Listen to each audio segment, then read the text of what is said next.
público, les damos la más cordial bienvenida. Licenciado Mauricio Sanders, director del Instituto de México, en representación de nuestro embajador, licenciado Armando Álvarez Reina. Doctor Luis Paulino Vargas, licenciada Loreli Arce, diputado José María Villalta, señor Ramón Vera, señoras y señores.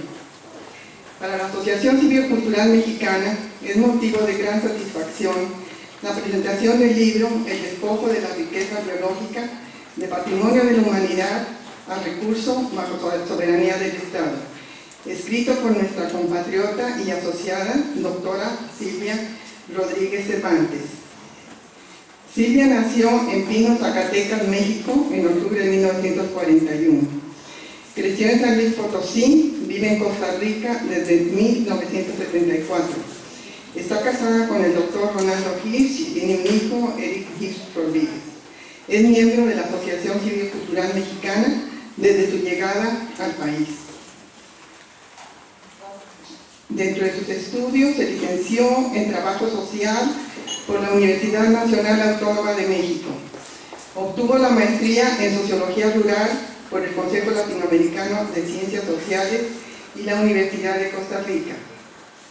Se doctoró en Estudios de Desarrollo por la Universidad de Wisconsin-Madison. Principales distinciones académicas. Co-ganadora del Premio al Ensayo Una Palabra, 1987, con el ensayo El recurso forestal en Costa Rica, Políticas Públicas y Sociedad. Departamento de Filosofía, Universidad Nacional Autónoma. Ganadora del Premio Roberto Brenes Mesén, edición 1999, máximo reconocimiento de la UNA a sus académicos o académicas. Profesora emérita de la Escuela de Ciencias Ambientales de la UNA desde junio del 2004. Publicaciones. Autora de numerosos artículos, ensayos y 3 libros en coautoría. Su trabajo como activista ambiental y política incluye miembro de la Junta Directiva de GRAN de 1998 al 2004 y presidenta de 2000 a 2004. Miembro del Consejo Asesor de la revista Biodiversidad, Sustento y Cultura desde octubre de 1998. Fundadora de la Red de Coordinación de Biodiversidad. Miembro del Pensamiento Solitario y del Bloque Verde. Miembro del Partido Cantonal, Movimiento Avances Santo Domingo y del Movimiento Patriótico Félix Arcadio Montero. Y sin más preámbulo, los dejo con los panelistas que presentan el libro. Licenciada Loreli Arce, diputado José María Villalta, Ramón Vera y el doctor Luis Paulino Vargas como moderador.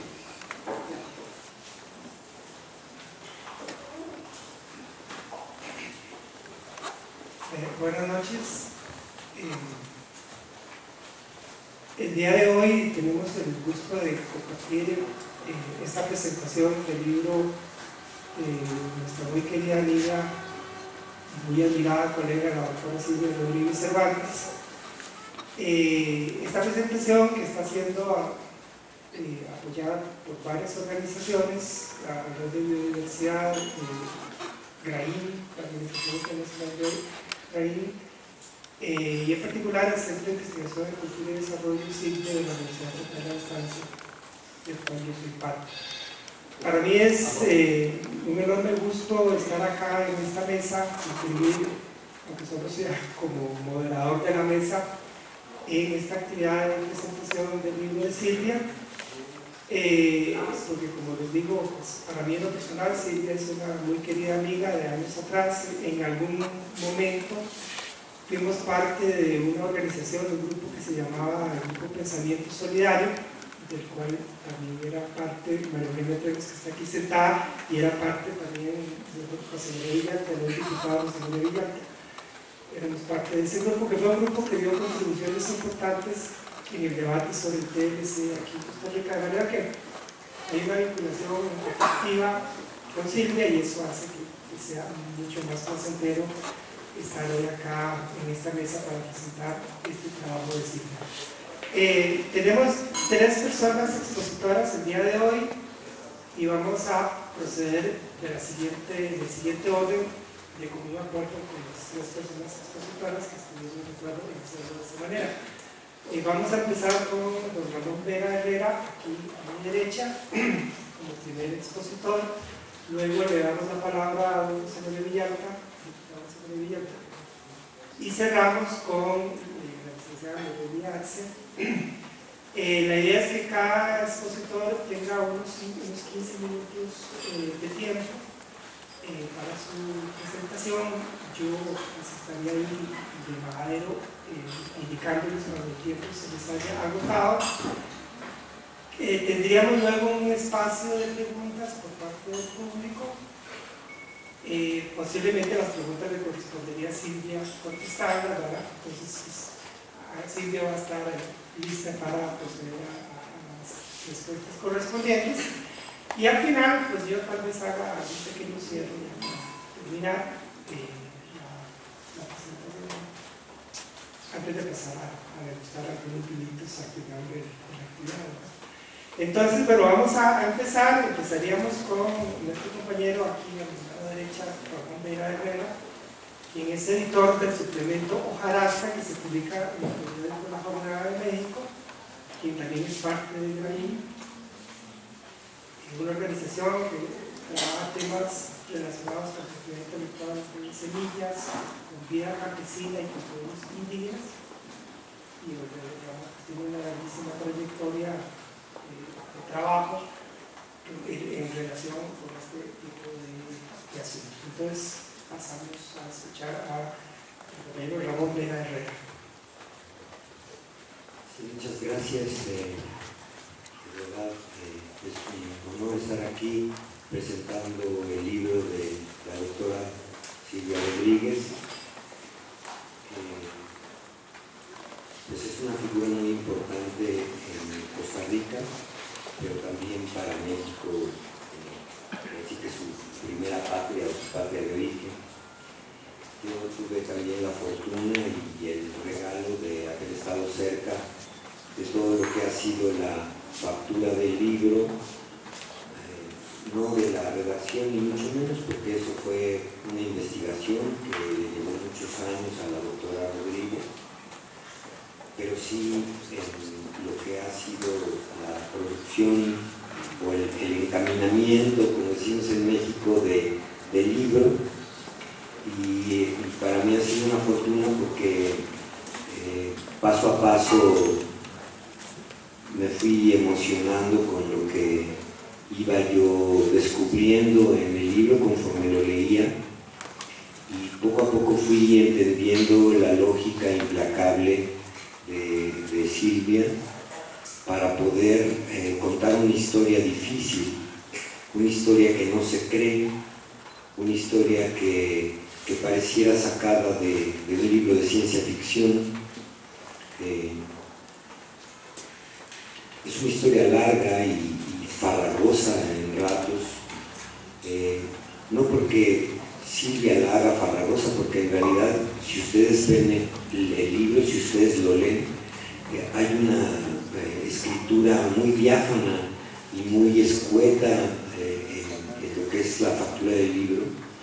Es farragosa por todo lo que los diferentes estados, las diferentes compañías, los diferentes organismos internacionales han ido tejiendo, urdiendo, hasta convertir en una maraña impresionante de artilugios legales, jurídicos, legaloides a veces, de normativas, reglamentaciones, estándares, normas, leyes concretamente, cambios constitucionales incluso, para poder entrar a este universo actual en donde mucho de lo que era considerado sagrado durante milenios de pronto resultó convertido en una mercancía.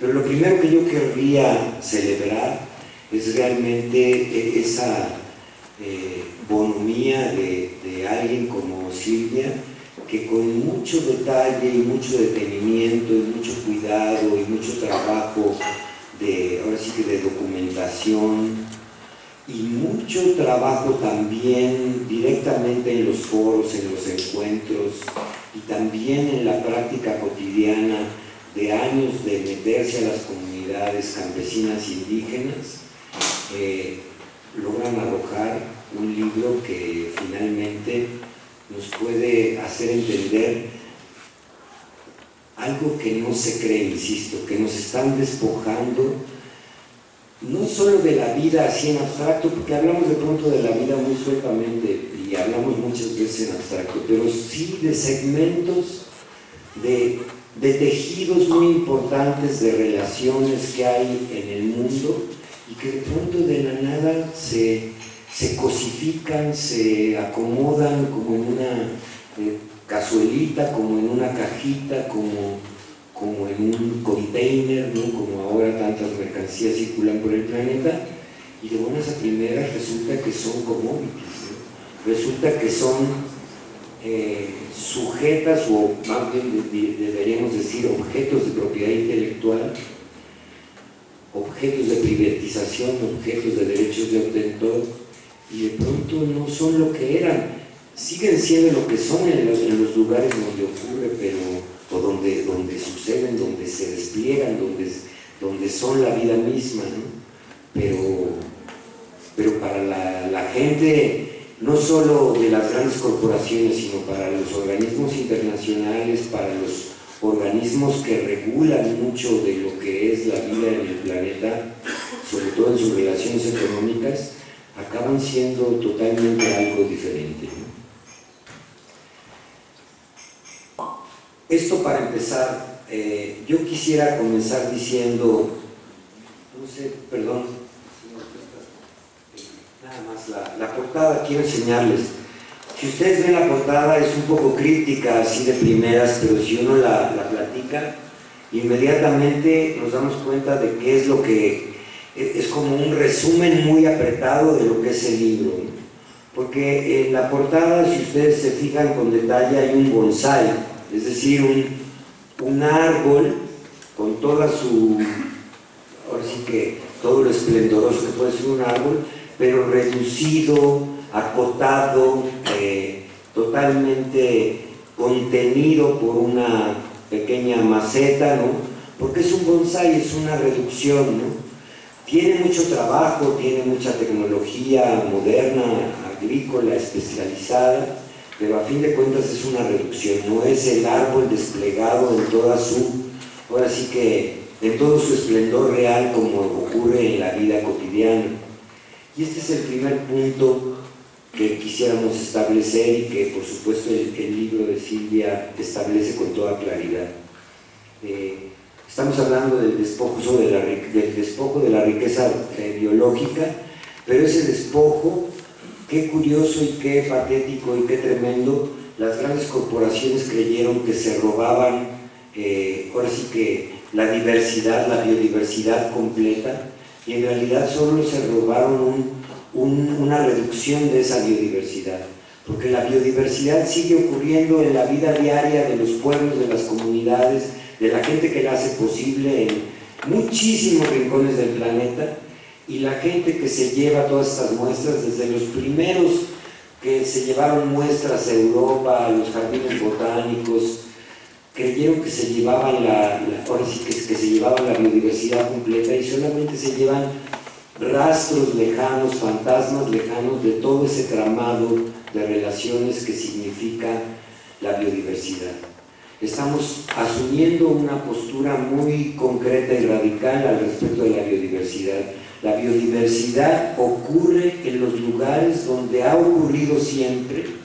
La biodiversidad no puede ser secuestrable como suponen las grandes corporaciones y los organismos internacionales y los estados, y lo que se roban a fin de cuentas es una pálida sombra, es decir, el mapa no es el territorio, para decirlo de otra manera.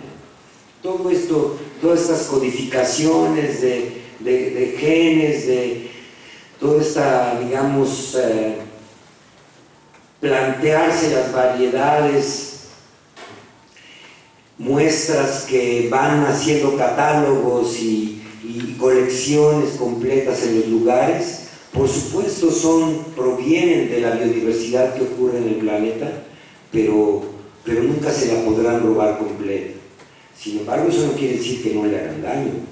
El daño es tremendo, porque el daño justamente es tratarla de equiparar con la mercancía, y a partir de tratarla de equiparar con la mercancía, inmediatamente hacerla sujeta de la economía, de una economía ajena a la de las comunidades, y de pronto secuestrarla, ¿no? Secuestrar su posibilidad de florecimiento concreto, real, diverso, magnífico, impresionante, secuestrarla para que, a pesar de que solamente se están secuestrando pequeños fragmentos, finalmente están haciéndole un daño de erosionarla muy concretamente, queriéndola supuestamente proteger, porque por supuesto todos estos mecanismos que invocan las grandes corporaciones y los estados y los organismos internacionales siempre estará hecha en aras de la humanidad,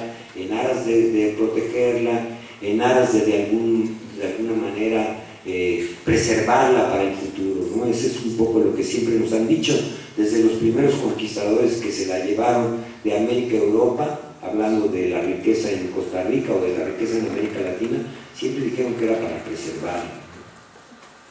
Pero lo curioso, y esto es un poco, quisiera terminar. También hay aquí unos piratas, ¿no?, que están levantando una bandera, porque esta biopiratería quiere decir que se están robando la riqueza de los pueblos y la están haciendo con por así que con toda la legalización posible, ¿no? Aquí vamos a hablar en un momento de cómo ha habido cambios brutales en las legislaciones de todos los países. La compañera Lorelli les puede hablar mucho de eso, y de cómo también los mecanismos internacionales de regulaciones internacionales y de leyes internacionales han propiciado también este robo legalizado y aparentemente legitimado. Pero curiosamente también hay como una falsedad ahí.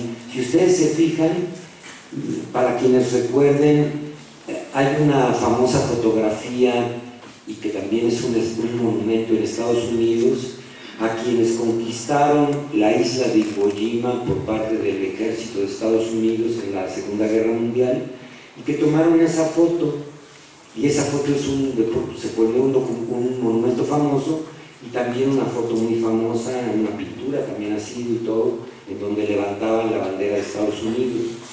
Lo curioso es que la foto real nunca se tomó en el momento en que levantaron la bandera los soldados de Estados Unidos. Hay una película muy buena de Clint Eastwood al respecto, sino que más bien volvieron a decirles: a ver, tómenla otra vez porque hay que tener el registro, y entonces posaron la foto.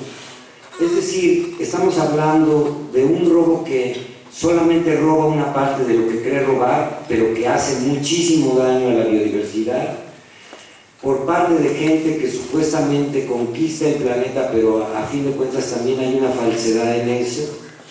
Y entonces estamos hablando de para decirlo en pocas palabras, de una serie de simulacros que en realidad, en el fondo, lo único que traen aparejado es la idea de que efectivamente están haciendo una acumulación por despojo, como fue la acumulación originaria y como sigue siendo todavía esa acumulación, pero disfrazada de muchas maneras para que las grandes empresas sigan lucrando de una manera más profunda y más detallada con la riqueza de los pueblos, con la riqueza de las comunidades. Y llega a extremos tan tremendos esto que hoy en día está ocurriendo en el planeta, en donde todo se lo quieren robar, que hoy en día estamos en el vértice de que en muchos países, gracias a todo este proceso que narra el libro de una manera muy detallada y muy paciente, estamos en el vértice de que gracias a legislaciones internacionales y a legislaciones nacionales, de pronto puedan criminalizar el libre intercambio de las semillas, por ejemplo. El libre intercambio de las semillas nativas, como ocurrió, como se dio durante 10.000 años de la agricultura en nuestro planeta, en América Latina en particular, está a punto de ser criminalizada prácticamente que en todo el mundo. Unos países más rápido, unas naciones más rápido que en otras, poco a poco se van criminalizando el que la gente pueda guardar sus propias semillas y año con año intercambiarlas por los canales de confianza y responsabilidad que han aprendido durante milenios para mantener la biodiversidad agrícola del planeta, para ponerlo así, en lo agrícola. Y curiosamente están a punto de criminalizar a la gente que tenga semillas no certificadas, semillas no registradas, semillas no catalogadas. Todo este proceso justamente de certificación, catalogación y todo, se dijo que iba a proteger a las semillas, pero en realidad fue un proceso de la apropiación, de la privatización, de hacer patentes de lo que eran relaciones complejas que finalmente se expresaban en una semilla para ponerlo en las semillas, y a partir de eso se emitían patentes o derechos de obtentor por cosas que no se pueden, por supuesto, patentar, por relaciones complejas que no se pueden patentar, porque cada semilla viene aparejada con un tramado muy profundo de saberes. Y lo curioso es que hoy están a punto de ser patentadas de una manera ya muy extendida en todo el mundo, y esto significa la criminalización de la posibilidad de seguir intercambiándolas libremente, ¿no? Bueno, esto es casi como decir que lo que se criminaliza es que haya un saber. Esto es tan de ciencia ficción, yo todavía no sé si no lo estoy diciendo bien, pero a mí me escandaliza la sola idea de que de pronto se pueda criminalizar la estrategia más antigua, o una de las estrategias más antiguas de la humanidad. La humanidad ha mantenido su riqueza alimentaria, la riqueza que le ha permitido mantenerse viva y bien a partir de su subsistencia, gracias justamente a esa estrategia de intercambio y de custodia, de resguardo de las mejores semillas de cosecha a cosecha, y al otro año poderlas volcar. Lo curioso es que con todo este proceso que narra Silvia y que hoy tiene estos extremos, estamos en el vértice de que de pronto las semillas, esta estrategia tan antigua de la humanidad, sea criminalizada y la gente que lo haga acabe siendo calificada de pirata y acabe siendo calificada de que sus semillas, es decir, las semillas libres mantenidas durante 10.000 años, puedan ser calificadas como de copias pirata, ¿no? Esto es tan tremendo como en el libro este de Ray Bradbury, de donde quemaban los libros, ¿no? Y donde finalmente todo el saber de la humanidad lo quemaban porque nadie podía ser dueño de libros y mucho menos tener la sabiduría de los libros. Fahrenheit 451, 54. Es un libro que vale la pena leer porque hay un símil muy fuerte entre esa atroz ciencia ficción que narra el libro de donde se quemaban los libros del saber, y de pronto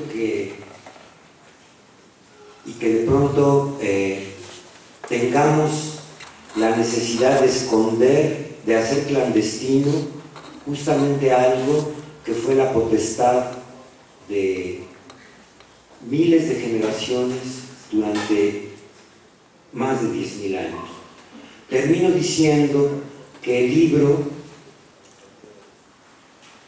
en realidad narra el proceso por el cual estamos en esta situación tan difícil, y es vamos a decirle, un homenaje a todo lo que ha sido el trabajo paciente y creativo de muchísimas generaciones de campesinos, sin los cuales la biodiversidad aparentemente virgen del planeta, tanto de bosques como de riqueza agrícola, como de variedades sin fin por todo el mundo, no sería posible.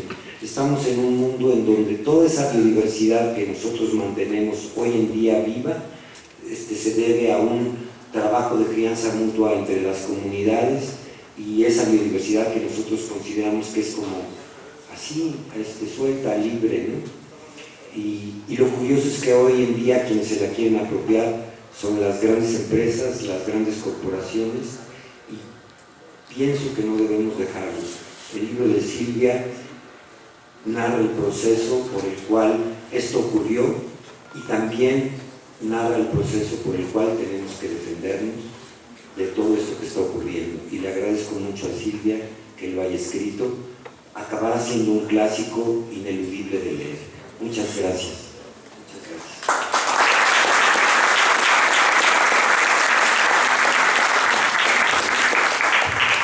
Gracias, Salomón. Vamos a pasarle la palabra al abogado, diputado de la Asamblea Legislativa de Costa Rica y además candidato presidencial del partido Frente Amplio. Todo eso es a pesar de su juventud. Don José María Villar, también conocido como Chelo Villar.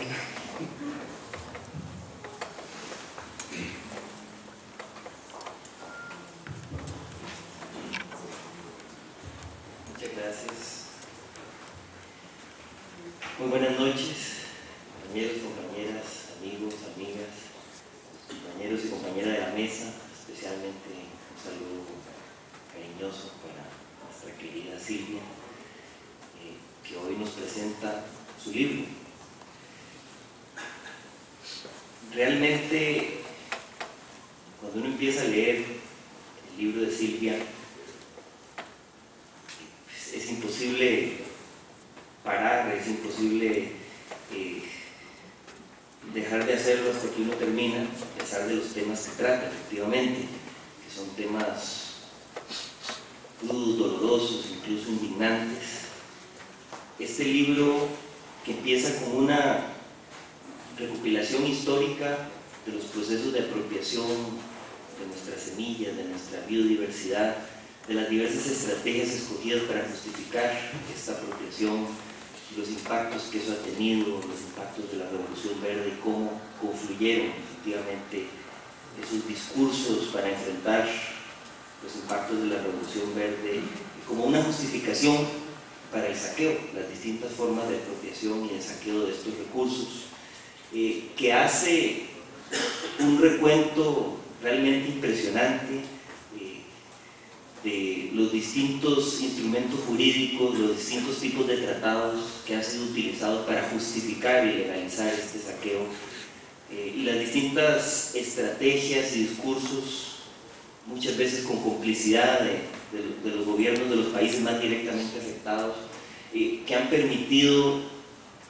legalizar en el contexto internacional, aunque por supuesto nunca legitimar ni hacer justos estos instrumentos de saqueo. Y en el tercer capítulo hace un recuento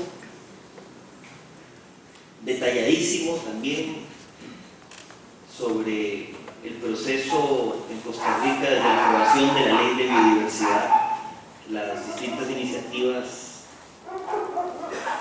para proteger la biodiversidad en nuestro país, la consolidación y el logro de esta ley y el ataque artero que ha sufrido desde hace mucho tiempo por quienes quieren apropiarse también de la riqueza de este país, incluso algunas instituciones insospechadas.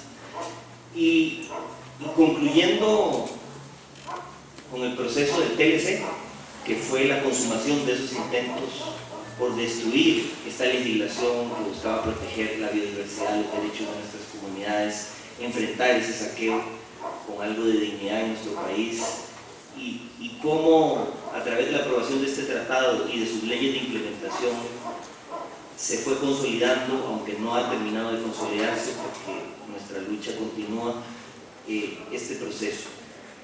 Realmente el libro de Silvia es una recopilación rigurosísima, como es Silvia, de datos históricos, de experiencias, que mezcla el análisis histórico, sociológico, con el análisis incluso jurídico de los complejos textos de estos tratados hechos para que nuestro pueblo no los entienda. Cuando lo leía pensaba inicialmente que es como esos bancos de semillas de los que nos habla. Después pensé, no, más bien sería, siguiendo a Silvia, una finca agroecológica destinada a la conservación y la reproducción y al intercambio de la biodiversidad. Pero efectivamente es un instrumento también de conservación del testimonio de décadas de lucha, de resistencia de nuestros pueblos contra este proceso de apropiación. Y pensaba también que es imposible, por lo menos para mí, leer este libro y verlo como que estoy viendo algo externo, porque también toca fibras sensibles de mi vida. Y pensaba también que es esa la vida de Silvia. Pensaba que es también de alguna forma un testimonio, porque en esas luchas que ahí se mencionan, en esos procesos, a lo largo de tantos años, ha estado Silvia metida, resistiendo, aportando, proponiendo para enfrentar estas amenazas. El ejemplo de Silvia realmente lo vemos desde antes de la primera página del libro. Cuando ustedes abren el libro se topan en las primeras páginas del editorial que imprime el libro, donde siempre usualmente vemos una fotocopiadora tachada cada vez más grande en la mayoría de libros que hoy leemos. Una leyenda que dice: el material aquí recogido y sistematizado puede ser utilizado y difundido libremente, siempre y cuando sea sin fines de lucro. Y esta anécdota retrata a Silvia y retrata también la historia de este libro y la historia que este libro nos cuenta. Inicialmente se iba a publicar en el editorial de la Universidad Nacional, pero no se pudo publicar en la Universidad Nacional porque Silvia siempre se opuso a que pusieran la leyenda de que es prohibido fotocopiar este libro. A pesar de una gran lucha que dio, el editorial insistió en defender esos derechos de propiedad intelectual, mal llamados derechos como se conciben, por lo menos en el contexto mundial actual. Y por eso se tuvo que publicar en México. Ya eso nos cuenta un poco sobre la coherencia de la autora de este libro y la coherencia del libro. Quien siempre, además, ha sido para muchos de nosotros, que integramos también la red de coordinación en biodiversidad, nuestra maestra, y yo diría incluso nuestra mamá, nuestra inspiradora, nuestra semilla. Y la rigurosidad de Silvia siempre nos sorprendió y siempre nos ayudaba a no desviarse del camino, de los principios, que en este tema es muy fácil perderse realmente. Hay muchos discursos que Silvia desnuda, que incluso hemos reproducido y que sin darnos cuenta podríamos estar contribuyendo a reforzar esas lógicas de apropiación de lo que no puede ser apropiado. Recuerdo, por ejemplo, la aclaración que Silvia nos hizo sobre el término biopiratería. Cuando yo lo conocí, realmente me gustó muchísimo, porque yo dije, claro, ¿quiénes son los verdaderos piratas? No son los estudiantes que fotocopian un libro, no son los campesinos que están siendo criminalizados con las leyes de semillas. Los verdaderos piratas son estos saqueadores de la biodiversidad. Y Silvia nos advirtió, cuidado con ese término, porque hablar de biopiratería significa aceptar que puede existir la piratería. Y eso significa aceptar la propiedad intelectual sobre las formas de vida. Y esa rigurosidad crítica incluso con las posiciones que usualmente hemos defendido muchos de nosotros y nosotras, es uno de los grandes aportes de este libro. Realmente son muchos los discursos que desmitifica, o por lo menos nos alerta sobre el cuidado que hay que tener. Silvia nos relata en el primer capítulo la historia de cómo se fueron, otra historia de cómo se fueron gestando los espacios de conservación in situ, que hoy, las áreas protegidas, los parques nacionales, que hoy aceptamos como una verdad indiscutible y que defendemos. No estoy diciendo que no hay que defenderlos, pero nos cuenta la otra historia, cómo también el interés geopolítico que estaba detrás de la constitución de estos espacios no tomó en cuenta las necesidades de las comunidades locales en la mayoría de los casos, y también vio una oportunidad en promover y facilitar el saqueo sostenido de la biodiversidad, que no se podía realizar únicamente en las colecciones, como nos ha comentado efectivamente Ramón.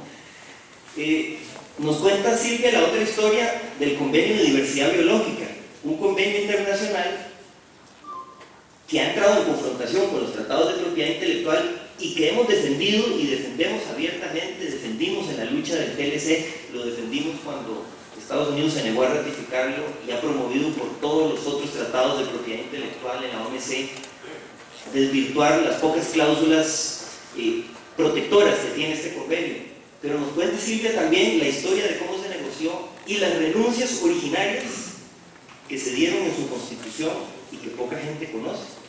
Cómo en ese pacto entre los países ricos del norte, pero pobres en biodiversidad, y los países del sur, ricos en biodiversidad, pero empobrecidos y subdesarrollados, ese pacto que se dio ya era un pacto totalmente desigual, donde se aceptaba el otorgamiento de permisos para la extracción de la biodiversidad con fines de bioprospección, pero la contrapartida no era igual de rigurosa. La contrapartida de transferencia de tecnología prácticamente la quitaron. El acceso equitativo a los beneficios del uso de la biodiversidad se quedó en palabras bonitas y más bien se abrían portillos para la privatización de formas de vida. Silvia alerta, Silvia alza la voz en su libro y a lo largo de toda su vida contra estos institutos que se fueron instaurando en los países en vías de desarrollo megadiversos, supuestamente para conservar y promover la conservación y la protección de las semillas, primero para la agricultura y después en general de los elementos de la biodiversidad, y que representaban también una estrategia legalizada de saqueo. Silvia fue de las primeras personas que advirtió en este país y tuvo que sufrir mucho por ello, mucha persecución, porque fue de las primeras personas que advirtió de las inconvenientes del convenio Merck-Bio, que fue la punta de lanza del saqueo de la biodiversidad en Costa Rica.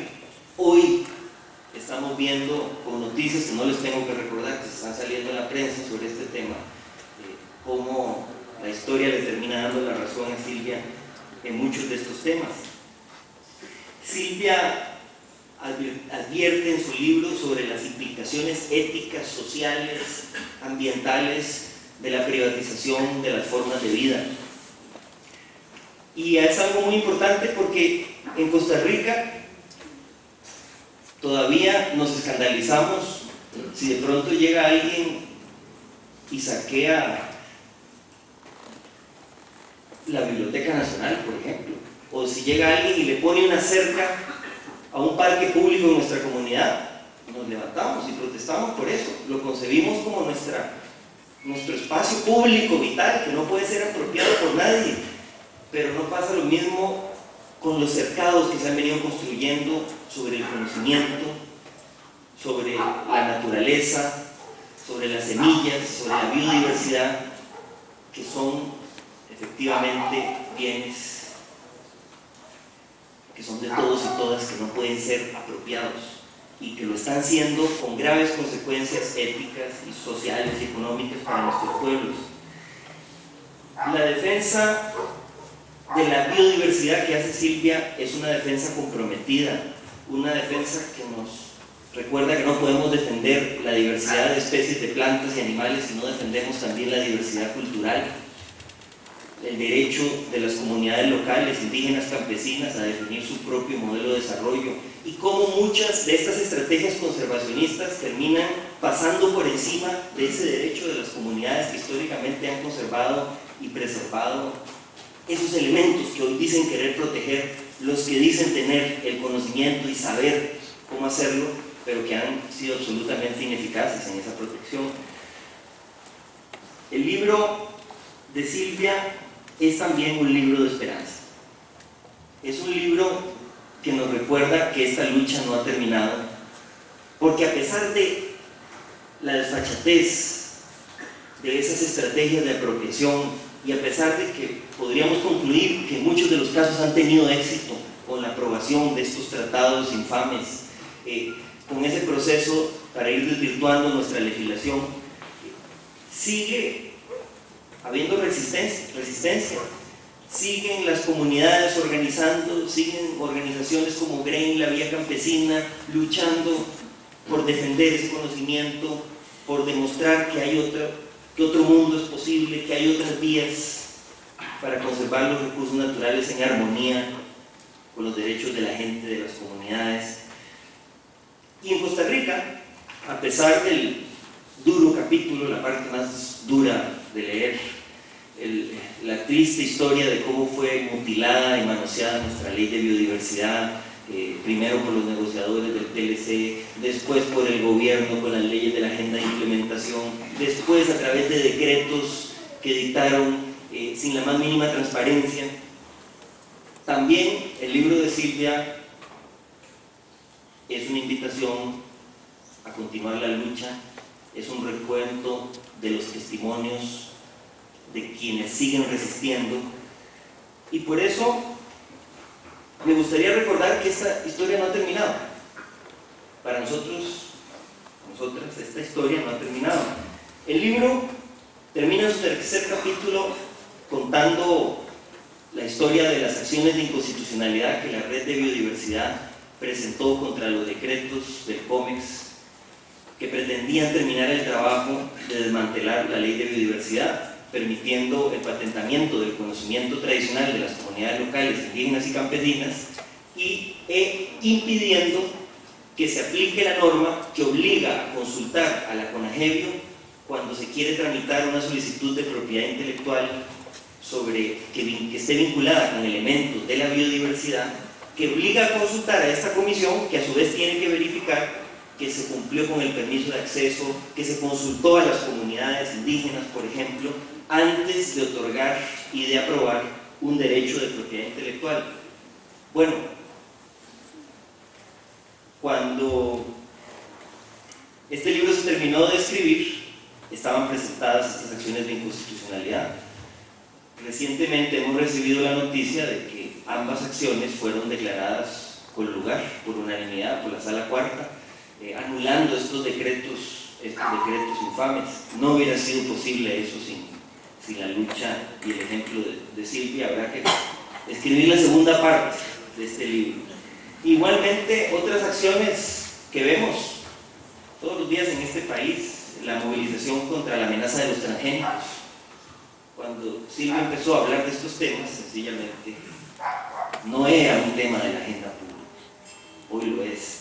O recordemos lo que pasó con el convenio PO y la ley de obtenciones vegetales, como algo que era un debate de académicos, de 3 o 4 personas y de un grupito que nos reuníamos, de pronto se convirtió en un tema nacional y se recogieron cientos de miles de firmas de oposición a esto para que no se patentaran las semillas en este país, y el derecho a los agricultores efectivamente a guardar y a reutilizar y a compartir las semillas.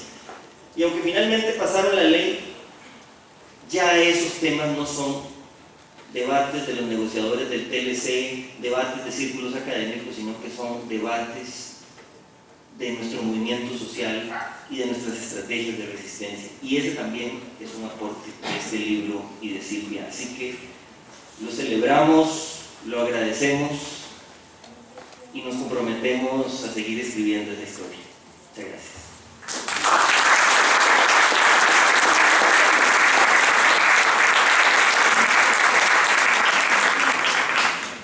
Muchas gracias a José María. Entonces, ya para cerrar las exposiciones, vamos a escuchar a la colega Noreli Arce. Ella muy modestamente me dijo que la presentara como socióloga y nada más. Entonces yo, por lo que ella sí me solicitó, es Noreli Arce, socióloga. Buenas noches a todos, muchas gracias. Muchas gracias a Silvia por darme la oportunidad de conversar un poquito sobre este libro. Y les voy a contar, primero que todo, que me pasé por un montón de sensaciones cuando leí este libro, ¿verdad? Primero, sentía como que estaban contándome un cuento mis papás de una historia que yo no me imaginaba, ¿verdad? Los parques nacionales, ¿qué era esa cosa? Los museos. Entonces, es una sensación como de que cada vez se me iba dilatando la pupila del asombro, del asombro de lo que estaba leyendo, ¿verdad? Y también una sensación, como a ratos, de una novela llena de escenas también como de mucha traición, como de muchos hechos históricos que se dieron, que evidencian una gran traición y que se traduce esa traición en una desventaja de derechos humanos y de poblaciones muy específicas, poblaciones indígenas, campesinos, agricultores, ¿verdad? Entonces, ¿por qué? Porque estamos frente a la violación de un derecho fundamental que nos permite, al que nos permite llegar a través de la lectura del libro, y es el derecho a la vida, nada menos y nada más. ¿Por qué? Porque al quitarle a esta gente los medios de sobrevivencia, sean estas las semillas, les quitan el medio para vivir. Y además, como han planteado mis compañeros, son criminalizados. Entonces son doblemente victimizados. Primero, se les quita todo y además se les estigmatiza como criminales, ¿verdad? Eso es un poco como una sensación de mucho asombro, de ir descubriendo, como dice José María, uno empieza a leer el libro y siente que no puede terminar porque no sabe qué sigue después, qué sigue, para dónde vamos, qué es esta situación. Bueno, después de esa introducción quería comentarles más o menos en la línea de los compañeros, pero un poco más focalizado a lo que escribe doña Silvia. Voy a leerles algunas cositas que me parecen medulares. Bueno, primero doña Silvia nos expone cómo surgen los parques nacionales, los jardines botánicos y los bancos de germoplasma, por ejemplo. En el caso de los parques nacionales, que son un tipo de conservación in situ de recursos silvestres, ella nos explica cómo se olvidó la prohibición de los fines comerciales. Y hoy son reservorios de genes y estructuras bioquímicas para la industria. Eso es una situación que uno, cuando no ha leído esto, no se imagina que los parques nacionales son esto, ¿verdad? Luego, cuando habla de los jardines botánicos, dice que, bueno, a ellos se trasladó en forma masiva plantas de uso agrícola y medicinal, provenientes especialmente de las regiones tropicales. Se trata esto, en los jardines botánicos, de una forma de conservación ex situ de recursos genéticos. A los bancos de germoplasma, dice ella, migran las semillas campesinas para su conservación ex situ y son una respuesta al problema de la erosión genética. Erosión que, como dice José María, ¿verdad?, tiene su antecedente en la Revolución Verde, en todo lo que pasó con las semillas mejoradas, ¿verdad?, que realmente acudían a grandes usos de agroquímicos y que fueron generando de por sí toda una erosión, ¿verdad?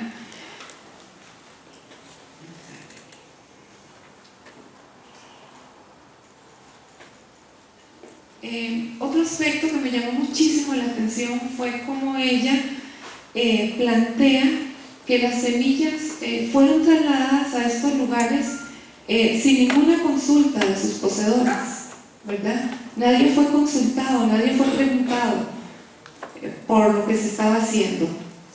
El día de hoy, o por lo menos hasta hace unos años, la información que se mantenía era que un grupo consultivo al que hace referencia a ella, internacional, y el Consejo Internacional de Recursos Fitogenéticos, controlan 15 bancos con muestras de los cultivos alimenticios de mayor uso en el mundo y disponen de las semillas campesinas a nombre de la comunidad internacional bajo los auspicios de la FAO.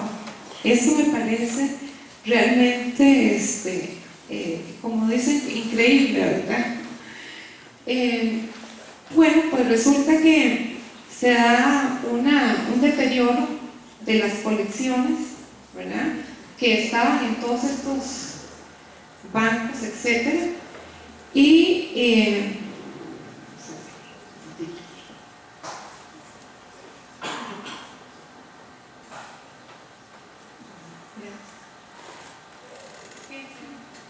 explicarles un poquito como el contenido para luego poder.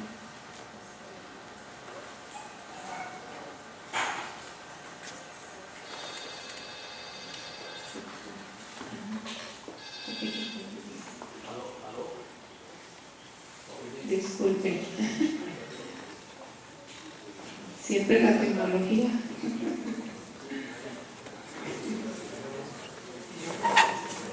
Ponerlo aquí, ponerlo.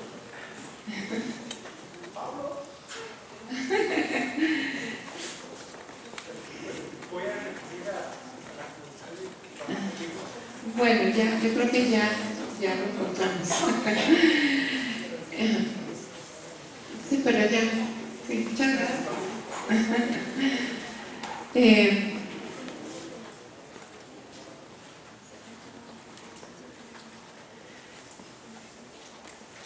Bueno, entonces resulta que les decía que según plantea doña Silvia, se da un deterioro de todas estas colecciones y por eso surgen también nuevas iniciativas. Y hay una que se llama, que me llama mucho la atención, la bóveda congelada, que fue, digamos, instalada en el 2007, y ella se refiere a otras arcas de Noé que conservan material genético de animales silvestres. Ejemplos son varios museos de historia natural, ¿verdad? Y con respecto a la bóveda, también me llamó la atención que quienes pagan su mantenimiento, que es una cosa que ella describe como algo monstruoso, donde están esas colecciones, son pagadas por los Bill y Melinda Gates, los Rockefellers y las agroquímicas, nada menos y nada más, ¿verdad?, que tienen el respaldo. Y que además solo son posibles de acceder a ellas por sus depositantes y apegados a las reglas de la propiedad intelectual.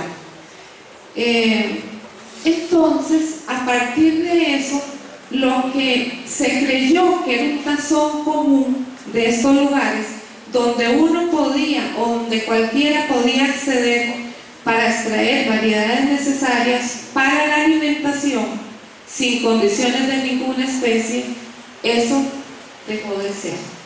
Fue como que todo el mundo llevó de alguna manera y aportó al tazón, pero después dijeron, este tazón es de nosotros y las reglas del juego son estas. De aquí en adelante no es cierto que todo el mundo va a tener acceso a ese tazón, ¿verdad? Después se inicia en los años 70 lo que se llama la transnacionalización de la industria semillera y se consolida ya el marco legal de la propiedad intelectual, pero de propiedad intelectual sobre formas de vida, ¿verdad? Y a partir de ese proceso de transnacionalización ya se empiezan a imponer todo lo que son las leyes de propiedad intelectual. Vienen luego todos los pactos internacionales, ¿verdad?, que no son más que formas de ir un estira y encoge, ¿verdad?, de las corporaciones con sus intereses, la gente que pelea porque sus derechos se respeten, ¿verdad?, hasta llegar a, bueno, lo famoso más concreto que es en nuestro Tratado de Libre Comercio, ¿verdad?, donde, como ha dicho el compañero también, lo más fuerte fue que permitió modificar la ley de biodiversidad en los aspectos que más directamente afectaban los derechos de estos campesinos, de estos agricultores, de los indígenas, de las comunidades que están desempeñándose en actividades agrícolas, etc.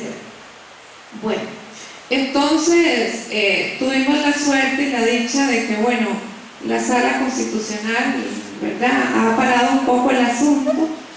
Yo quiero contarles que, si bien es cierto, yo estoy aquí a título personal, yo trabajo en la Defensoría de los Habitantes y me tocó vivir en carne propia, como diríamos, ¿verdad?, todo lo que ha venido pasando con estas leyes de UPO, de Budapest, que no hace más que consolidar los derechos de propiedad intelectual en beneficio de estas corporaciones.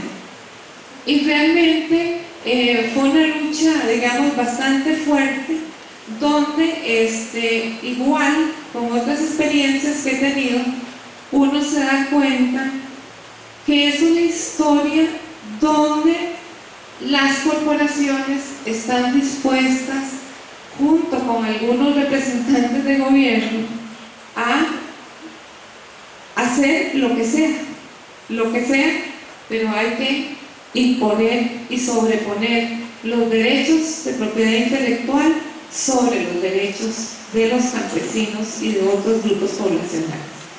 Entonces, realmente esto viene como muy triste, ¿verdad? Muy triste, siempre uno con la esperanza de la resistencia de la gente, ¿verdad?, de que se resiste, que se cuestione, etcétera, pero bueno.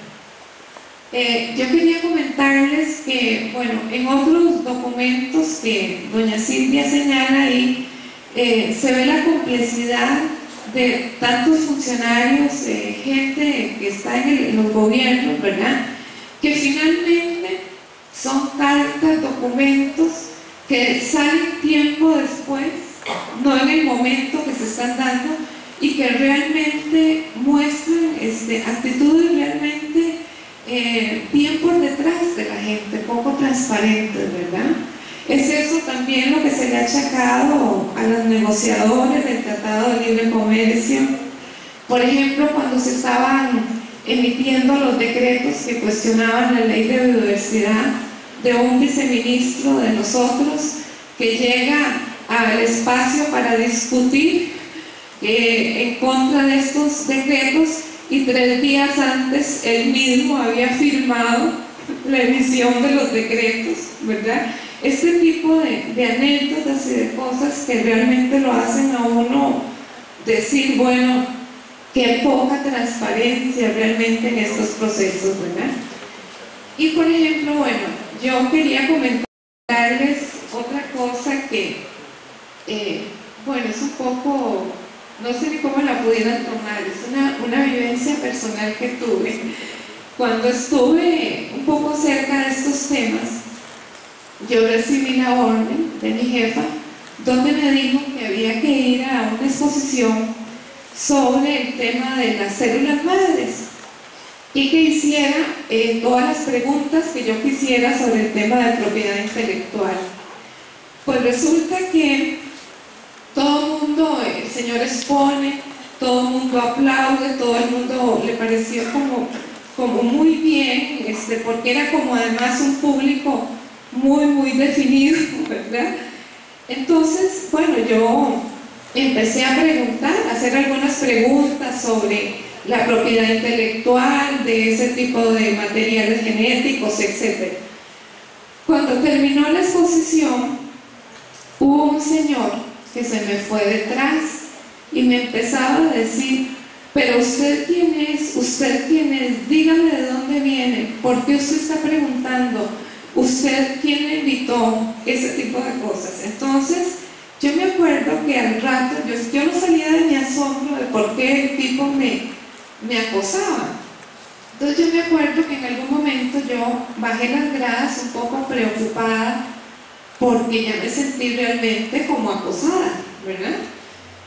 Cuando yo llegué abajo del lugar donde estaba, yo dije: bueno, pero ¿por qué este tipo me acosa? ¿Y por qué yo me vine? Entonces di la vuelta en una actitud contrafóbica y subí a confrontarlo prácticamente. Y entonces resulta que también, para pedirle al expositor un poco que me diera una copia de su exposición, y el hombre me seguía y era una cosa, ¿verdad?, como terrible. Y yo decía: bueno, pero me persigue a mí, que no sabe quién soy, que no soy una figura pública, que no soy nadie reconocido, simplemente porque he estado expresando y haciendo una serie de indagaciones. Entonces imagínense ustedes lo que yo podía pensar de lo que estaba la gente que defiende estas ideas dispuesta a hacer. No le importó, el tipo casi que yo sentí que llamaba a la gente de seguridad para que me siguiera. Era una cosa como impresionante. Bueno, un poco quería comentarles que con respecto a esto de los derechos, solamente quería decir que hay un libro de nuestro también conocido Franklin Kenami y Henry Mora sobre Hacia una economía para la vida, que él resume muy bien de que con respecto a los derechos en estas condiciones de Estado al nivel en que ha llegado, y que realmente los derechos constituyen una distorsión del mercado y que realmente debe de destruirse el estado de bienestar, porque fue de alguna manera con el que se convalidaron muchos derechos. Y además plantea que finalmente de por sí es el Estado el que hace la privatización, y con ello obviamente la privatización y la propiedad intelectual, y que el Estado simplemente se doblega y es un instrumento de las grandes corporaciones. Voy a señalar aquí una cita de él que dice que si vemos el fenómeno desde otra perspectiva, nos damos cuenta que la estrategia de la globalización intenta borrar los derechos humanos de la vida humana para una gran parte de la población mundial. Los ajustes estructurales han dejado sin efecto los logros anteriores en materia de esos derechos de la vida corporal, e impide volver a recuperarlos. Los ha sustituido, que eso es lo que yo creo que ha pasado, ¿verdad?, por la absolutización de los derechos de las empresas, derechos de propiedad privada, como los únicos derechos reconocidos. Se trata sobre todo de derechos de las grandes burocracias privadas que en el proceso de globalización se han impuesto a las burocracias públicas. Doblegada la burocracia pública, la burocracia privada asumió el poder en nombre de los derechos humanos, reducidos al derecho de la propiedad privada. Bueno, y con eso cierro. De verdad que yo creo que el libro de doña Silvia muestra realmente que puede ser escrito por una persona que ha estado también muy inmersa en esos procesos. Uno realmente llega tarde a estos temas, ¿verdad? Por ejemplo, es mi caso, pero realmente darle las gracias por transmitirnos esa experiencia de vida tan importante. Muchas gracias, Lore.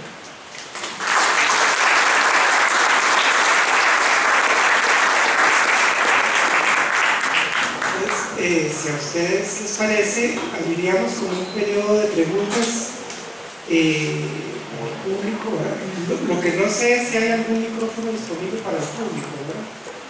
¿Vendrían a hacer las preguntas acá entonces? Un momento, bueno,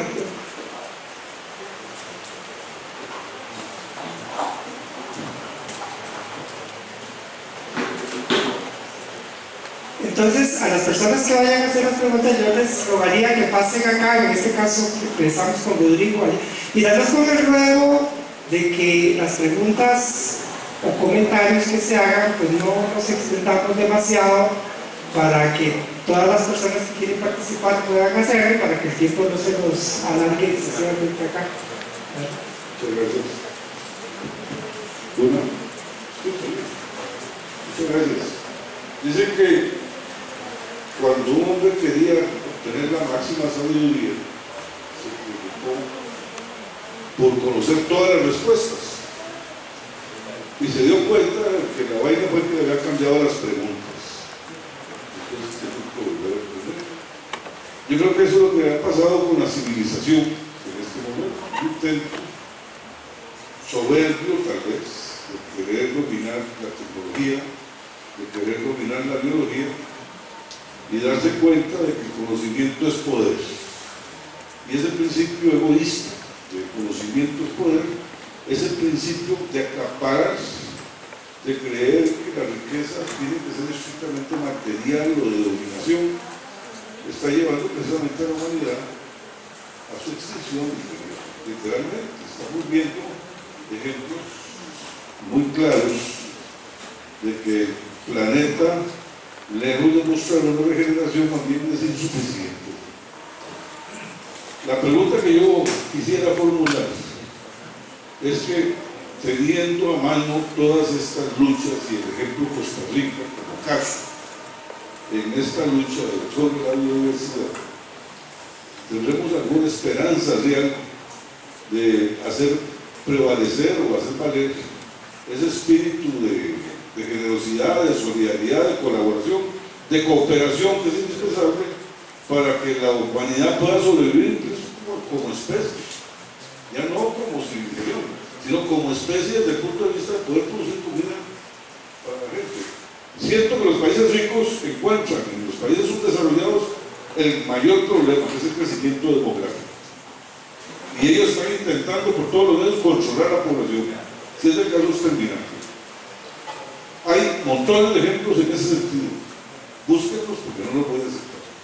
Pero también me parece que hay un inmenso intento, un mayor intento en apropiarse de aquellas tierras ricas, tanto desde el punto de vista de tierras raras, como se dice ahora, pero también de aquellos espacios que son excelentes para la productividad. ¿Cuáles son las posibilidades que se ven? Y desde el punto de vista de lucha de Costa Rica, ¿qué más nos falta hacer? Gracias. Vamos a hacer varias preguntas o comentarios y luego le damos la palabra a nuestra autora para que sea ella quien nos conteste. ¿Alguien más después de la pregunta?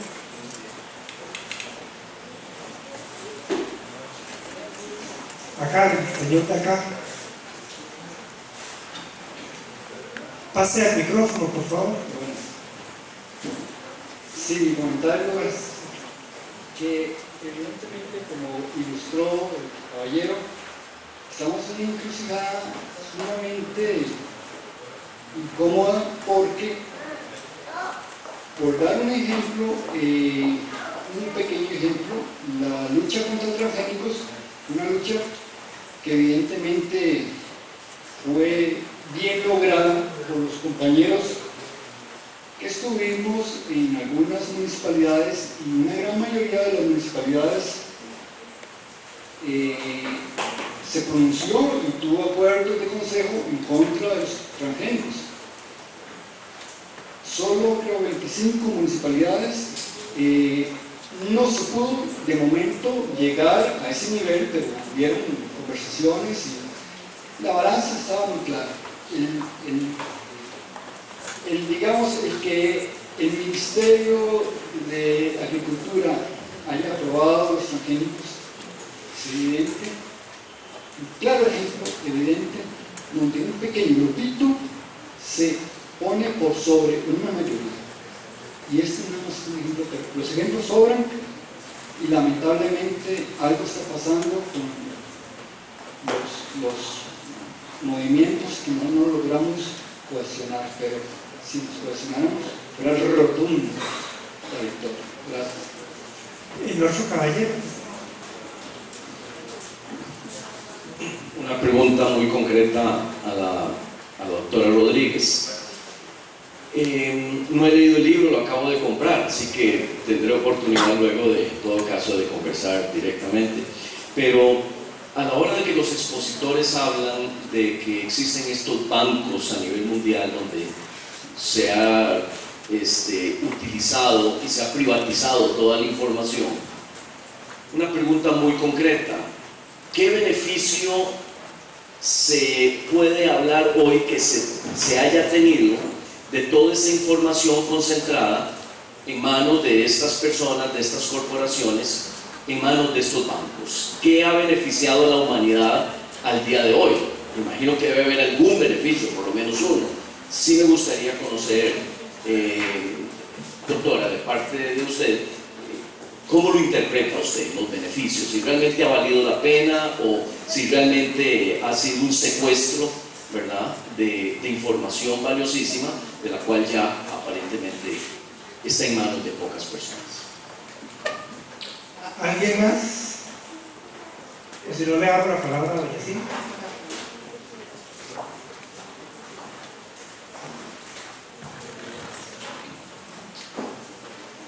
Buenas noches. Yo creo que la pregunta primera que nos hacía Rodrigo, aquí puede responderla perfectamente Ramón, que tiene una experiencia enorme con el trabajo de campesinos y campesinas en México. Él pertenece a una red que se llama Red en Defensa del Maíz, que agrupa, yo creo que prácticamente miles de campesinos y de comunidades, en donde ellos están trabajando por recuperar la biodiversidad. En los talleres que hemos tenido en estos días con él, en donde varios grupos de los que estamos ahorita defendiendo los municipios libres de transgénicos, veíamos cómo en el caso de Costa Rica lo estamos haciendo por la vía legal, digamos, ¿verdad?, que cada municipio, basado en las leyes de libertad y que le conceden el derecho a las municipalidades, puedan decidir qué es lo que se siembra o no en sus territorios. En el caso de México, ellos de hecho están haciendo moratorias, defendiendo sus semillas, aunque no haya una declaratoria específica. Yo creo que eso también se va de cerca con el segundo señor que preguntó, que no conozco su nombre, en donde él hablaba precisamente de estas municipalidades, que fue para Costa Rica una sorpresa, ¿verdad?, que después de unos 6 municipalidades que estaban declaradas libres de transgénicos desde el 2006, que fue Paraíso de Cartago la primera, se vino una efervescencia en la defensa de los territorios, de manera que al día de ayer todavía Ciudad Quesada San Carlos, que se declaró también, ya es uno de los grandes logros, porque es un cantón muy grande. Entonces estamos hablando de que quedan solamente unas 25, 20 municipalidades que no se han declarado y que esperamos que pronto lleguen a eso para que Costa Rica entera se declare libre de transgénicos. Entonces, con esto quiero decirles que cuando uno escucha, respondiendo también a Rodrigo, esta parte tan avasallante de las cosas que nos vienen encima, pero cuando uno tiene la posibilidad de trabajar de cerca en las comunidades, yo creo que ahí es donde uno encuentra la fuerza. Y seguir adelante, porque de repente uno dice, pero para que otro golpe más y otro más y otro más, pero siempre hay esperanza de muchísima gente que está abajo, dándonos la fuerza de luchar, de seguir luchando por un mundo mejor, ¿verdad? Entonces, creo que vale la pena y les recomiendo pertenecer a organizaciones de base, luchar desde la base con la gente, porque ahí encuentra uno la fuerza. Eso es casi que lo que me ha permitido estar aquí, o llegar hasta aquí y todavía seguir luchando. Y nos dieron con el TLC, y nos dieron con el combo, y nos dieron con esto, y nos dieron con el otro, y siempre hay la esperanza de seguir adelante, porque hay una fuerza enorme en la juventud, en los grupos de base que están luchando aún sin que se les conozca, a veces sin tener leyes, porque hay veces que las leyes sirven para estar en contra de los propósitos de las personas. Con respecto a lo que nos preguntaba Olman, en estos bancos que se han creado, los bancos internacionales, se supone que hay injerencia de la FAO, se supone. Incluso ahí yo cuento la historia como después de pertenecer a la FAO, en el momento en que se estaba organizando el convenio de diversidad biológica, el Banco Mundial no estaba de acuerdo en que estuvieran en manos de la FAO. ¿Por qué? Porque la FAO es una institución a la que pertenecen gobiernos y ellos preferían tener una institución en donde gobernaran las corporaciones. Entonces ahí en el libro cuento cómo esos bancos de germoplasma tienen esa injerencia, ¿verdad? Una injerencia no solo de la FAO, no solo de la parte gubernamental, sino también en gran medida de las corporaciones que son las que financian. Entonces, estos bancos de germoplasma son principalmente para lo que le llaman los agrónomos, los fitomejoradores, los mejoradores de variedades de plantas. Ahí pueden tener ese tazón, como hablaba Loreli, que es muy fácil de entender, un tazón al que han llevado sus variedades, no los campesinos, sino a nombre de los campesinos, porque ellos ni siquiera saben que sus variedades están allí. Después de allí pueden sacar para la investigación y la aplicación posterior, pueden acceder a ello cualquier nuevo fitomejorador, pero actualmente están ligados ya a las leyes de propiedad intelectual. O sea, son libres para cualquiera que llegue y las coja. Si le agrega un pedacito de conocimiento, a partir de ahí ya pueden patentarlo. Y ese es el despojo más grande, ¿verdad? Porque no son verdaderamente libres. Son libres mientras están aquí en el tazón, que por cierto, esas variedades no son producto de la nada, son producto de 10.000 años de agricultura.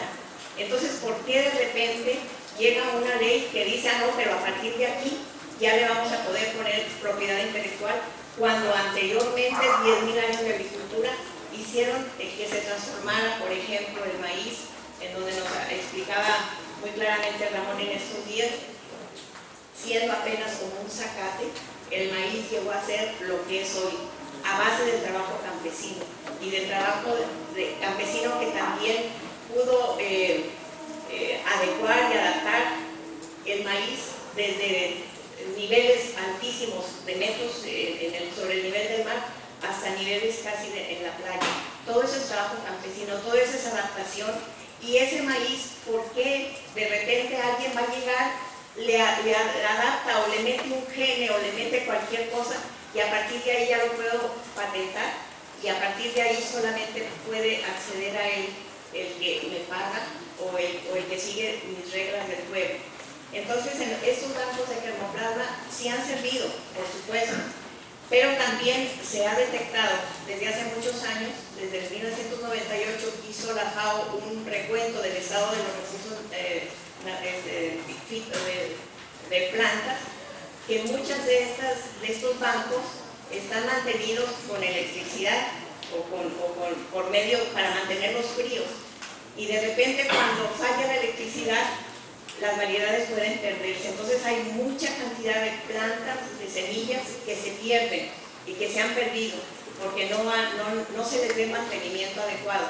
Por eso es que ahora están inventando esta otra, la bóveda congelada en Svalbard, de Noruega, allá en el Polo Norte, en donde dicen que ahí no importa que haya bajonazos de electricidad, las semillas se van a conservar. Ahí en esa bóveda congelada, en esa nueva arca de Noé, como ahora les llaman, ahí ya hay semillas de Costa Rica. semillas que han llegado con el permiso de quién. No sé, parece que por ahí el CATIE las llevó. ¿Y quién tiene la posibilidad de acceder a esas semillas? Yo pongo ahí un campesino de Ojancha de Nicoya, el día que se le pierdan sus variedades, puede ir a Svalbard a pedir una semilla. Bueno, en primer lugar, sabe que existe esa bóveda congelada. Y en segundo lugar, no se le da más que a la persona que hizo el depósito. O sea, en este caso al CATIE, ni siquiera al campesino de Ojancha de Nicoya, aunque haya sido una variedad de ellos. Entonces, todo este sistema de cosas hace que las semillas, efectivamente, sus bancos sirvan de algo, sirvan de mucho, pero es para un servicio contenido, para un servicio determinado, para determinadas personas, y más a partir de las leyes de propiedad intelectual que se nos impusieron especialmente con los TLC, están al servicio solamente de muy pocos. Entonces, no sé si con eso les haya respondido a las tres personas que preguntaron.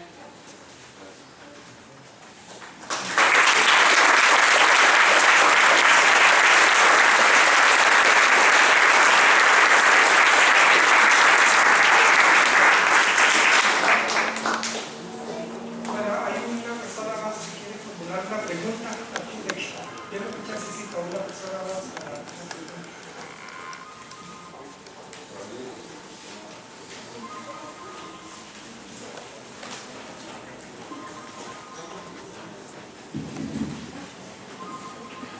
Con eso cerramos. Buenas noches. Perdón, yo creí que era un primer turno y un segundo turno de preguntas, por eso fue que no hablé al inicio, ¿no? Pero bueno, primero felicitar a la doctora porque poner este tema en la mesa ha sido el esfuerzo de mucha gente que hemos estado trabajando precisamente alrededor de lo que ha sido el tema de recursos fitogenéticos para la alimentación. Pero yo tengo una reflexión, doctora, que posiblemente hubiera sido muy importante. Nosotros nos enfrentamos a un tema de demanda alimentaria y lo que nosotros tratamos de hacer es pensar en el futuro de la humanidad y darle de comer a 10.000 millones de gentes. Y el reto no es fácil. Cuando nosotros como agrónomos, yo soy agrónomo y soy genetista, entonces yo estudié para hacer plantas, yo hago vida y yo hago alimentos, yo le he dado de comer a la humanidad, porque ese es mi trabajo como agrónomo, soy genetista. Entonces yo tengo que usar a esa diversidad, a esa gran biodiversidad, para generar variedades, para darle rendimiento y para hacer alimentación del mundo. Ese es un proceso normal y lo hemos hecho los agrónomos por un lado y los productores con la selección natural de las mejores semillas para tener semillas más productivas. Entonces ese es un proceso natural. Nosotros nos volvimos científicos y empezamos a hacer genética y ahora tenemos un cambio de paradigma tan grande como es el genoma humano. Entonces ahora tenemos en la humanidad la posibilidad de curar las enfermedades en los humanos a partir del genoma. Y eso también está ocurriendo con las plantas, porque ahora podemos en las plantas trabajar con los genes de la planta, que antes no lo podíamos hacer. Hay un cambio de paradigma. Yo estudié mejoramiento genético, yo hacía mejoramiento genético en frijol, tomando 2 florecitas y cruzando las florecitas para hacer un nuevo frijol. Y así lo hacíamos. Pero eso fue hace 30 años. Hoy no. Hoy tenemos la posibilidad de que con nuevas tecnologías yo puedo desarrollar nuevas variedades que le den a la humanidad posibilidades de tener alimentos mejores, de calidad y en volumen. Entonces me parece que es una dimensión interesante. Nosotros hemos estado trabajando todo el tema de recursos fitogenéticos de hace más de 25 años. Conocemos la historia, por eso le reconozco muchísimo el tema de tener un libro acá. Yo respeto también la soberanía de los países, la decisión de los países de tomar la bandera, de defender lo que creen. Y creo que ese es el valor, como usted lo dijo ahorita, de ir desde la base a defenderlo. Y en ese sentido creo que lo tenemos. Pero si yo soy genetista y yo voy a ir por esa planta, que usted dice, por esa semilla que está en Svalbard, y yo le adiciono conocimiento, lo que yo sé hacer, yo tengo la potestad, yo, de hacer una variedad que se llame variedad 1, 2 y 3, porque yo le agregué conocimiento a esa planta. Y ese es un derecho. Sí, ya le voy a hacer la pregunta. Yo me da el derecho de hacérselo ahí. Y por supuesto nos enfrentamos a las gentes que pueden hacerlo. No estoy dedicado ahorita precisamente a eso, pero lo pueden hacer. Y claro, el derecho de los productores. Y yo creo que ahí hay una opción. Y yo creo que la opción es negociar. Y mi pregunta es esa. ¿Usted cree que existe la posibilidad de que la ciencia, de que los científicos, de que los genetistas y los productores podamos definir una estrategia conjunta pensando en darle de comer a la humanidad en los próximos años? Gracias.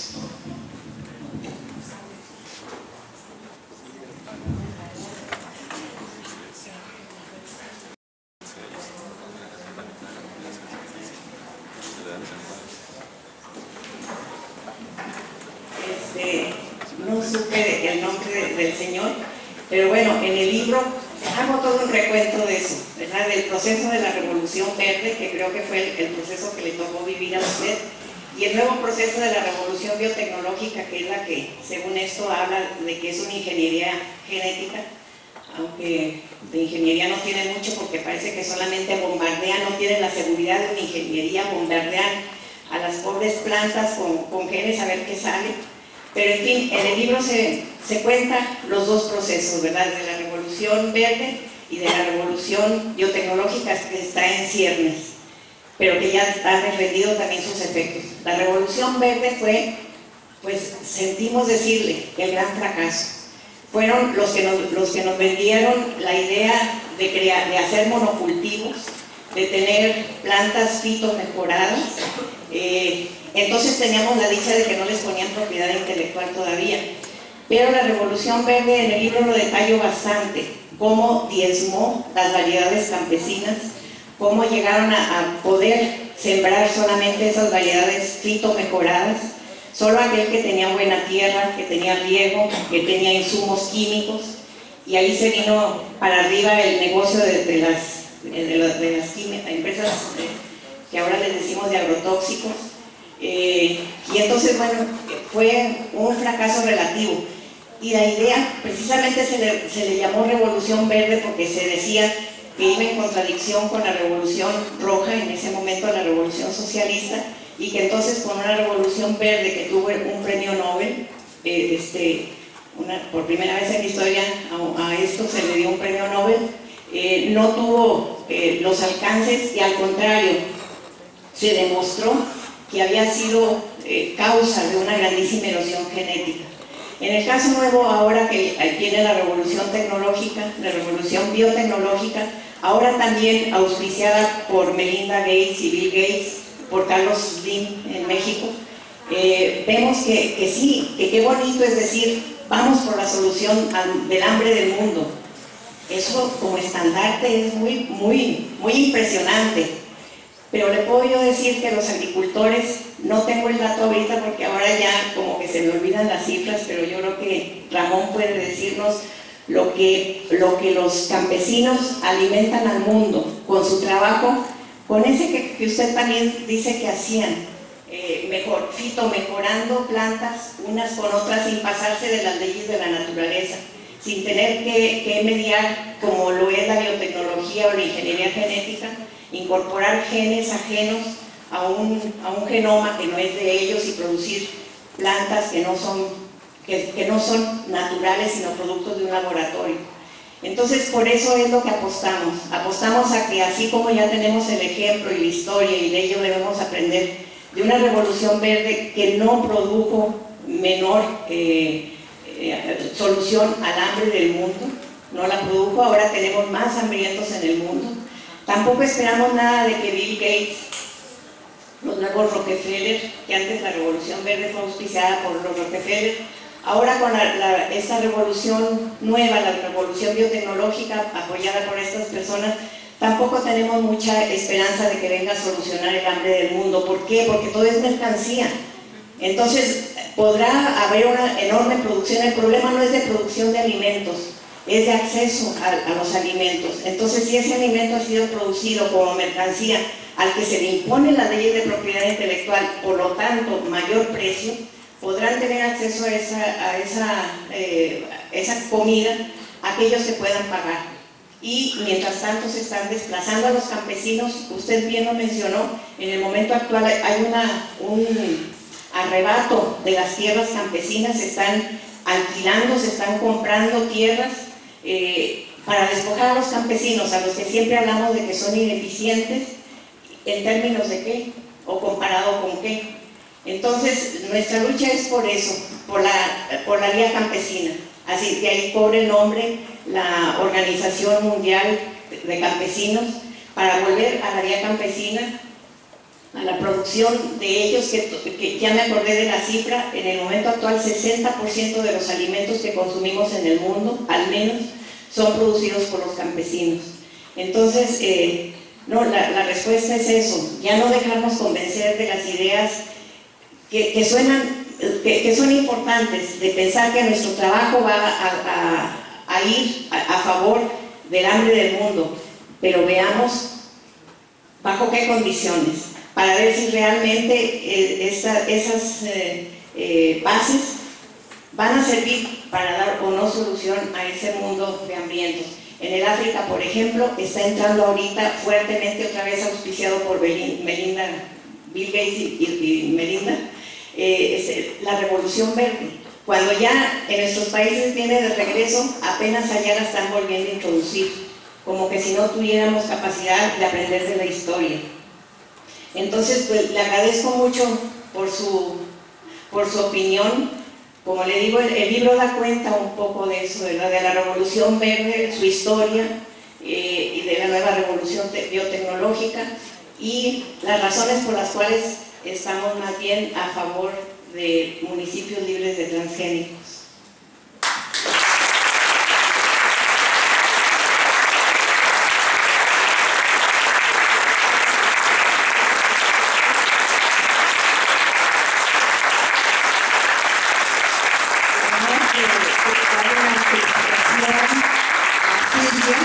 Por la presentación de este libro, deseándole muchos éxitos y que siga con su carrera profesional tan exitosa. Creo que se merece un aplauso de parte de todos.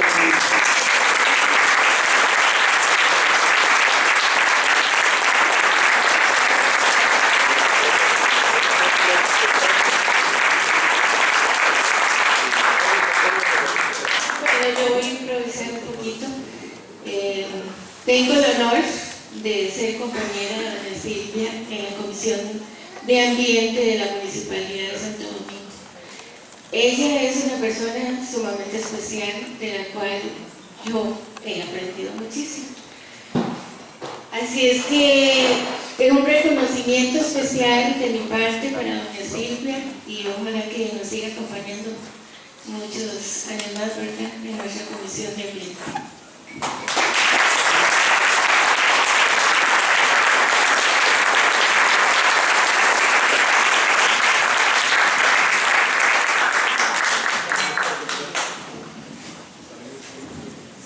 Bueno, por supuesto, las felicitaciones a doña Silvia. Vamos a pegar ustedes, ¿no? Nada más, sí, Silvia quiere decir unas palabras. Bueno, aparte de agradecerles a todos y a cada uno de ustedes por llegar el día de hoy a mi esposo.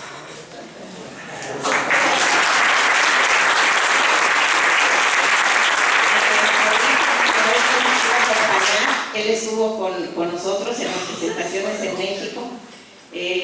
Y luego decirles una cosa, y bueno, gané la batalla en el editorial de la Universidad Nacional. Ya me van a poner pronto va a ser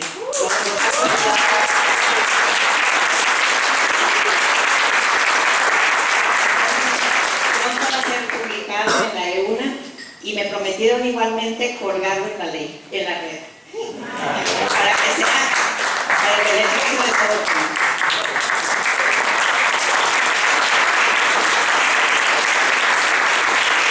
Definitivamente Silvia nos hace sentir muy orgullosos de ser mexicanos y de estarlo recibiendo aquí en este centro cultural. Gracias, Silvia.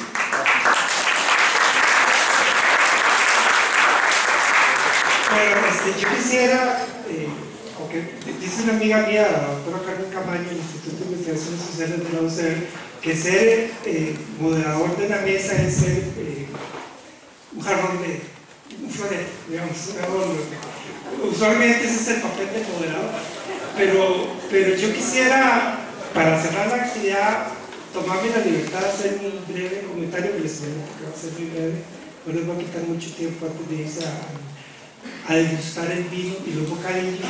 En el siguiente sentido, dice doña Silvia en su libro, ya puro final, en la página 318, dice esto: ahora bien, a todas las evidencias empíricas aquí recogidas les hace falta una construcción teórica explicativa general que no he hecho en este libro. Eso dice doña Silvia. Sin embargo, yo como académico, para mal y para bien, eso es lo que soy, ¿verdad? Académico universitario, ¿verdad? Al leer el libro de Silvia, que me lo leí todo, me lo leí con mucha atención, con mucho cuidado, rayándolo y poniéndole notas, etc. La lectura del libro de doña Silvia, sin embargo, me iba dando mucho material empírico, mucha evidencia empírica, que me ilustraba teorías que uno lee en su quehacer académico, uno las lee y las estudia. Y en el libro de doña Silvia yo las encontraba reflejadas, y más que reflejadas, sustanciadas, evidenciadas, ¿cómo decirlo?, sustentadas en un montón de material empírico que doña Silvia está ofreciendo en su libro. El libro de doña Silvia, para ilustrárselos así rápidamente, es un testimonio brillante de lo que significa el poder y de cómo actúa el poder, cómo funciona el poder, cómo el poder impone agendas e impone decisiones. El libro de doña Silvia lo ilustra de una manera realmente dramática. El libro de doña Silvia ilustra algo que un autor de apellido Rifkin llama el hipercapitalismo, un capitalismo que invade todo, un capitalismo que se extiende, que extiende sus tentáculos, extiende sus controles a todos los ámbitos de la vida social, pero incluso extiende su control a la vida misma, ¿verdad? De ahí el término hipercapitalismo. El libro de doña Silvia lo ilustra de una manera realmente brillante.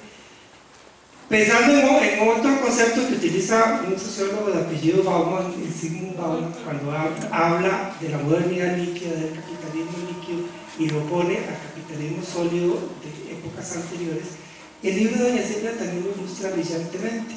Cómo toda esta lucha de poder alrededor del control de la vida, alrededor de esta lucha de poder que se establece a través de los mecanismos de la propiedad intelectual para el control de formas vivientes, es una expresión elocuente de ese capitalismo líquido, que ya no es el capitalismo de las grandes plantas industriales que producen automóviles, es el capitalismo de las cosas intangibles, de las cosas invisibles e intangibles, como es el software, por ejemplo, pero invisibles e intangibles como son todas estas formas de vida que ahora están siendo controladas a través de la propiedad intelectual y que doña Silvia ilustra brillantemente en su libro. Pero también esto ilustra, si uno quisiera volverse atrás a los tiempos de la teoría de la dependencia en América Latina, el libro de doña Silvia ilustra brillantemente lo que significa la dependencia y en particular lo que significa la tremenda fragilidad de las clases dominantes, de las clases dirigentes de un país como Costa Rica, clases dirigentes completamente sumisas a los designios que vienen del norte, completamente de los Estados Unidos. De pronto ahí la teoría de la dependencia resurge brillante, contundente, abrumadora, en la forma como doña Silvia ilustra, nos muestra elocuentemente, dramáticamente, la forma como las clases dirigentes de Costa Rica bajan la cabeza, ni más que bajan la cabeza, se ponen de rodillas para cumplir con todas las órdenes que vienen de arriba, bueno, que vienen del norte, ¿verdad? Y entonces, ahora en estos tiempos de globalización que vivimos, empezando nuevamente en Bauman, que habla de los poderes invisibles que manejan la economía mundial, que no es Angela Merkel ni Barack Obama quienes realmente deciden las cosas. ¿De qué forma eso que llamamos Estado Nacional se está convirtiendo en un cascarón vacío? O sea, si nuestras clases dirigentes, como lo dicho de Silvia, son tan frágiles, están de tal forma sometidas a los poderes globales, los Estados nacionales que esas clases dirigentes supuestamente están dirigiendo, en realidad están convirtiéndose en un cascarón vacío que no significa nada, cuando en realidad son otros poderes, y muchas veces poderes efectivamente invisibles, como dice Paulo, los que están tomando las decisiones. Y como dicen, como lo han discutido algunos otros autores en relación con este tema de la propiedad intelectual, de alguna manera lo que estamos viviendo, que el libro de Silvia también lo ilustra brillantemente, es un proceso de cercado de los intangibles de la mente. Un poco por referencia a lo que fue la revolución industrial en el siglo XVIII, el cercado de los terrenos, terrenos que eran terrenos comunales donde los campesinos sembraban. Cuando ese campesinado es expulsado en ese proceso que Marx llamó de acumulación primitiva, en ese proceso de acumulación primitiva se da el cercado de los terrenos comunales. Bueno, ahora lo que estamos viviendo es el cercado de los invisibles, los intangibles de la mente, las producciones de la inteligencia, la creatividad humana que están siendo cercadas, y en ese proceso cercadas, o sea, apropiadas, incluso fueron vivientes. Entonces, quería hacer rápidamente esa reflexión de las muchas evocaciones teóricas, riquísimas evocaciones teóricas que me trae el libro de Silvia, de la manera como el libro de Silvia, la sustancia le da ¿cómo decirlo?, materia empírica, le da materialidad empírica, ¿verdad?, con lo que ella nos ofrece. Y termino diciendo, ya que uno de los señores que hablaba de la importancia de la biotecnología para enfrentar el hambre del mundo, yo creo que la mejor manera de enfrentar el hambre del mundo sería a través de dos medidas que no son de biotecnología sino de política. Número uno, que los países ricos dejen de subsidiar a su agricultura de la manera brutal como lo hacen, y número dos, que se permita al campesinado de los países del sur producir los alimentos, que se dé validez a los principios de soberanía y seguridad alimentaria en los países del sur, que es precisamente lo que no se nos está permitiendo. Las políticas neoliberales, los ajustes estructurales, los procesos de apertura de las economías, los tratados de libre comercio como el de Estados Unidos, que deja intacto todo el sistema de protección que tiene Estados Unidos para su agricultura, y que sin embargo, contradictoria, paradójicamente, obliga a desmantelar las poquísimas políticas de apoyo y de protección a nuestros agricultores de Costa Rica. Yo creo que para la agricultura, para la alimentación del pueblo costarricense, sería muchísimo mejor que se nos permitiera apoyar a nuestros agricultores y que nuestros agricultores pudieran producir aquello que garantice nuestra soberanía alimentaria antes que todos esos aportes que presuntamente podría dar la biodiversidad. Y con eso termino, con el agradecimiento a doña Silvia.